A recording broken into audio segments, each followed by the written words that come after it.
Thanksgiving had barely begun when Iris leaned back in her chair, twirled her wine, and said loud enough for the whole table to catch it. Still single. Lotus.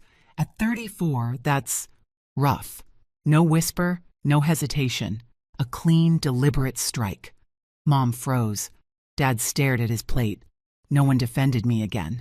I set my fork down, feeling years of swallowed hurt settle into something sharper. I wouldn't worry about me, I said. I'm married. The room went silent. Even the old hallway clock seemed to stop. They didn't know it yet, but that one sentence was about to tear our family wide open.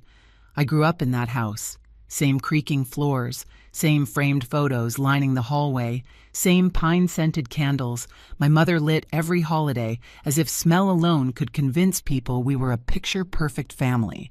But perfection only works from a distance. Once you got close, you could see the cracks, the way conversations always tilted toward Iris, the way Dad shrank whenever conflict approached, the way Mom's eyes softened only when her younger daughter walked into the room. I used to think I imagined it. Kids tell themselves stories to survive the imbalance. But somewhere between my 20s and my 30s, the pattern sharpened. Every milestone of mine was quietly minimized, while every milestone of Iris's became a family production. When Mom and Dad forgot my college graduation because Iris had a can't-miss sorority event, they insisted it was an unfortunate overlap. When they skipped my birthday dinner 2 years in a row because Iris was touring wedding venues, "You know how important this is for her," Mom had said, like my existence was an optional update.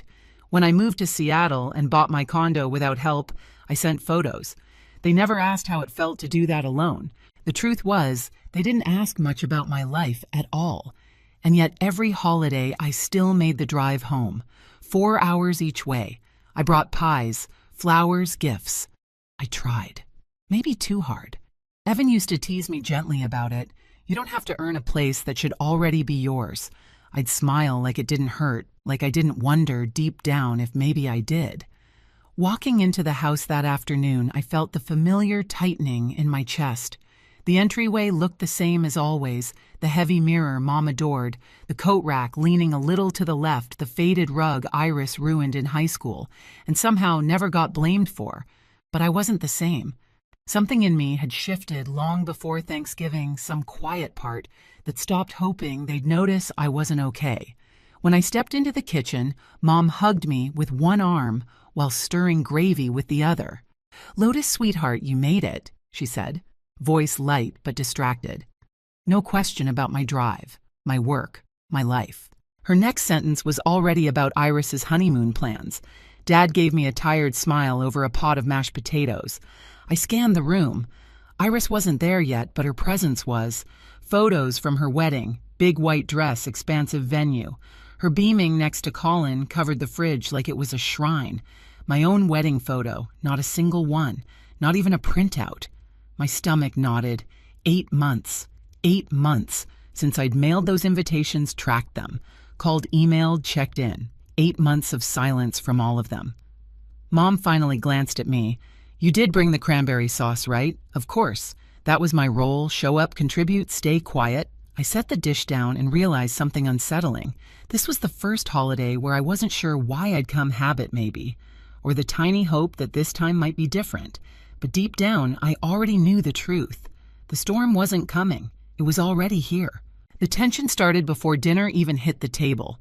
Iris breezed in 20 minutes late, her heels clicking across the hardwood like she owned every step. She kissed Mom on the cheek, hugged Dad like she hadn't seen him in years, then gave me a quick glance, barely a nod, like I was a distant coworker she couldn't fully place. "Traffic was insane," she announced, shrugging off her coat. "Colin dropped me off so he could park. Partners don't get holidays off, you know." Mom's eyes glowed with pride, the kind she reserved only for Iris. That's what happens when you marry someone successful.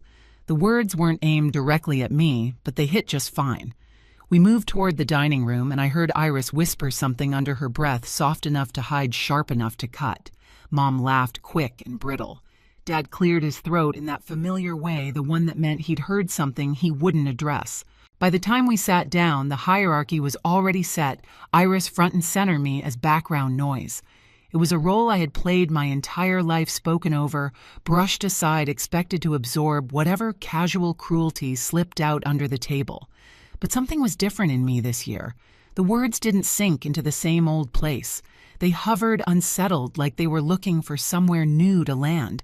Mom launched into a fresh recap of Iris's wedding. She never tired of reliving it. The venue had a wait list, but Iris found a way. And the flowers, oh Lotus, you should have seen them, breathtaking.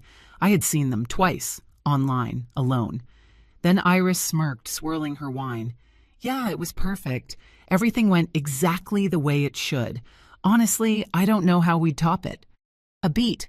Not that anyone's competing. My jaw tightened. It was always like this. Every achievement of hers elevated, every part of me minimized.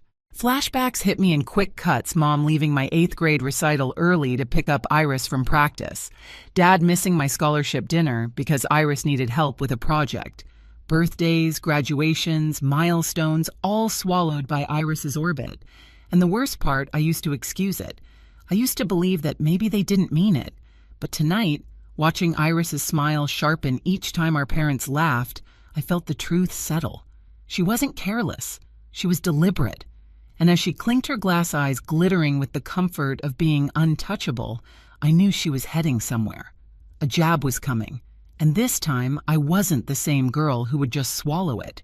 Dinner should have been ordinary, dry turkey, overcooked beans, Mom fussing with the gravy like she could fix the entire family by whisking harder.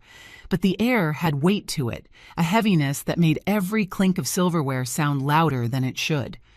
I sat at my old spot across from Iris, the seat I'd taken my whole life, the seat where I learned to make myself smaller. Colin finally arrived and slipped into the chair beside her. He gave me a polite smile, the type people offer when they don't know whether to greet you or ignore you. Iris leaned into him immediately. Her voice bright and theatrical, an audience of 4 was enough for her to perform.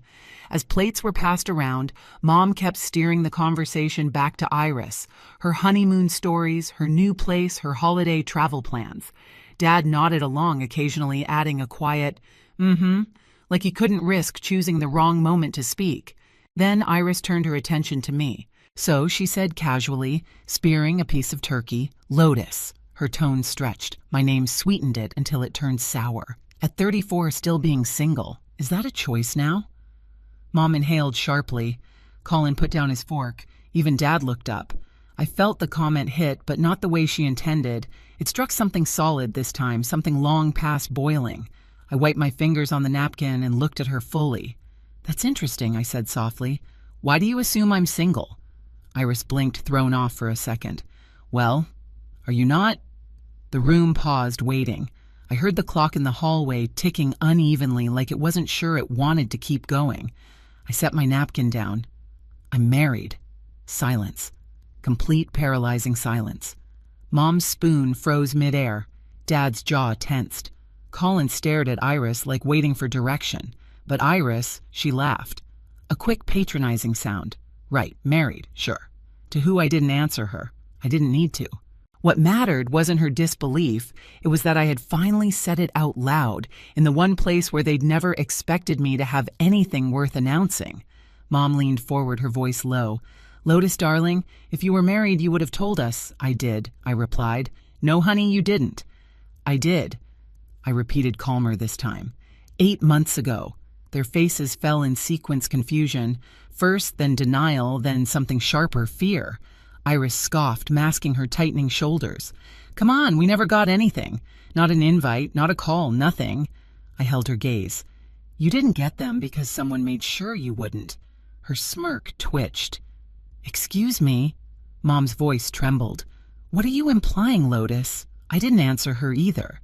Instead, I reached for my phone, sliding it slowly onto the table like placing a card in the middle of a poker game. Iris's hand went rigid around her wine glass. She knew something was coming, maybe not what, but enough to recognize the shift in power. Dad swallowed hard. Lotus, what are you talking about? I tapped the screen and opened the first file. And when the light from the phone reflected off the silver of the tableware, the room seemed to tilt like the entire house leaned in to listen. I'm talking about the invitations, I said, the ones I mailed. The ones that were signed for, the ones that never made it to anyone but her. I didn't point at Iris. I didn't have to.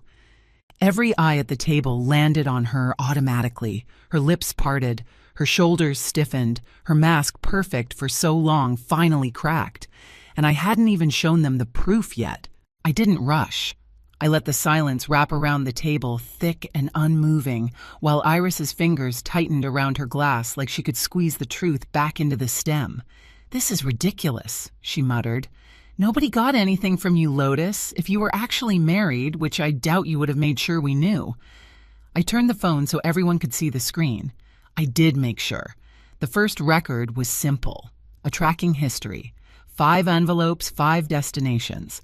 Delivered, signed for, all on the same morning. Dad leaned closer, squinting. Signed. By who? I zoomed in. The signature wasn't just familiar, it was unmistakable. A looping eye that trailed into a tight scribble. Iris's signature. I watched the color drain from her face before she forced a laugh that didn't belong in her throat. "Anyone can sign for mail, Lotus. Delivery people mess things up all the time." "They didn't," I said, "because I checked. Twice. And the carrier confirmed it was received at this house." Mom's eyes flinched at the word confirmed, as if it poked through whatever denial she wanted to hold on to. Dad's breathing grew shallow. Colin glanced between them all like he'd suddenly been dropped into a conversation he didn't understand. I swiped to the next screen. "Email activity logs." "Here," I said. "The electronic invitations. They were opened from this house's IP, then deleted." Mom clasped her hands. "Maybe your father opened it by accident." "I didn't," Dad said abruptly, voice cracking. "I don't even check that inbox." That alone was a revelation. Dad rarely contradicted Mom, and almost never in front of company. Mom's gaze darted to Iris. "Sweetheart, do you know anything about this?" Iris straightened her spine. "No," she said flatly. A single syllable coated in ice. But her eyes, those betrayed her. I wasn't finished. I opened the call log next. I called on May 4th, and May 11th, and May 18th, 20th, 25th. I listed them slowly, letting each date settle like pebbles, dropped one by one into a well. Voicemails, texts, even a message in the family group chat. Dad frowned. "Group chat?" "I'm not in a group chat with you," Mom said. "You were," I replied, "until someone removed me." That landed hard. Even Colin shifted. "Iris," Mom whispered. Iris slammed her palms onto the table so suddenly the silverware rattled. "Why are you attacking me because you didn't get the attention you wanted? Because your life isn't as exciting as mine?" I almost laughed. Not because it was funny, but because it was so familiar. The deflection, the arrogance, the certainty that if she refused responsibility loudly enough, everyone else would fall in line to protect her. "I'm attacking you," I asked, voice calm. "You're the one who made sure my wedding happened without my family." Her jaw twitched. "I didn't do anything." "Yes, you did," I said. "You signed for the mail. You opened the emails. You deleted them. And you let me think for 8 months that I meant that little to all of you." Mom gasped softly. Dad closed his eyes. And Iris, she broke. Not all at once, but in tiny fractures I could finally see. "You're so dramatic," she snapped. "You always have been. You take everything personally. I got married," I said, "and none of you came." That stopped her. Stopped all of them. Dad swallowed. "Lotus, why didn't you call again? Or come in person if it mattered that much?" A spark of old pain lit inside me, but I didn't raise my voice. "I did call, over and over. I sent reminders. I begged. I gestured to the logs. I chased the people who should have been chasing me." Mom pressed a napkin to her lips like she could blot out the truth. We had no idea." Her voice wavered at the edges, the first crack in the story she wanted to believe. But Iris, she wasn't done. "Maybe," she said quietly, "maybe the invitations weren't meant to be seen." The words fell like acid. Mom stared at her. "What does that mean?" Iris's eyes flickered with something between panic and pride. "It means she whispered that it wasn't a big deal. Her little beach wedding. 20 people. Come on." I wasn't going to let her ruin the momentum before my wedding. Dad froze. Mom's hand slipped from her mouth. Colin blinked like he'd never truly seen his wife before. "You threw them away?" Dad asked, voice trembling. "I didn't throw them away," she snapped. I just kept them from distracting everyone. I was getting married. It was supposed to be my year, and mine didn't count. I asked quietly. She looked right at me, eyes glossy, jaw tight. No, she said. It should have hurt more. Maybe once it would have destroyed me, but in that moment, it clarified everything. I see, I whispered. Mom turned to Iris, voice sharp for the first time in years. How could you? Iris recoiled. Don't make me the villain. Lotus has always been jealous. That was it. The moment I felt something inside me settle with absolute clarity. I'm not jealous of you, I said. I never have been. I'm hurt. And I'm done pretending it doesn't matter. I stood. My chair scraped against the tile. A small final sound that sliced through the room. Where are you going? Mom asked, almost panicked. Away, I said. Away from a table where I've been invisible my entire life. Dad rose halfway, reaching out. Lotus, wait. I shook my head. I spent 8 months waiting. I'm finished. As I turned toward the front door, Iris spoke again, raw, shaky. You ruined Thanksgiving. No, I said softly. You ruined my wedding. This is just the truth catching up to you. The hallway felt colder than the dining room, like the house itself didn't want me to leave. But I did. I walked past the mirror, past the photos, past the place where every version of me had once tried to belong. And when I stepped outside, the night air hit my skin with something that felt like freedom. Behind me, through the window, I saw them frozen, stunned, staring at the empty chair where I'd sat for decades. For the first time, they had to look at the space I left behind. I drove the entire way back to Seattle in silence, the road stretching out like a clean line between who I had been and who I wasn't willing to be anymore. When I walked into our apartment, Evan didn't ask questions. He just wrapped his arms around me, grounding me in a way my own family never had. It finally happened, I said into his shoulder. He nodded like he'd been waiting for this moment. And you finally said what needed to be said. The days after were strangely quiet. Dad called brief, cautious conversations, but real ones. He didn't defend, Iris didn't rewrite anything. He just listened. It was new, unsteady, but new. Iris emailed, a long, apologetic message that sounded like therapy had pressed honesty out of her. I read it, but didn't reply. Healing wasn't a door I could walk through on command. Mom stayed silent, and for once, her silence didn't tear me apart. It clarified things. Evan's family invited us over for their Thanksgiving the next day. Laughter filled the house. People asked about my work, my life. They saw me. And as I sat at their table, I realized something almost frighteningly simple. This felt like home. In the weeks that followed, the ache softened into something I could finally set down. Not forgiveness, not yet, but clarity. I wasn't the forgotten daughter anymore. I was someone who chose her own peace, her own family, her own life. And that choice felt steadier than anything I'd ever begged my parents for. If you've ever had to walk away to protect your heart, you're not alone. Tell me where you're listening from and share your story below.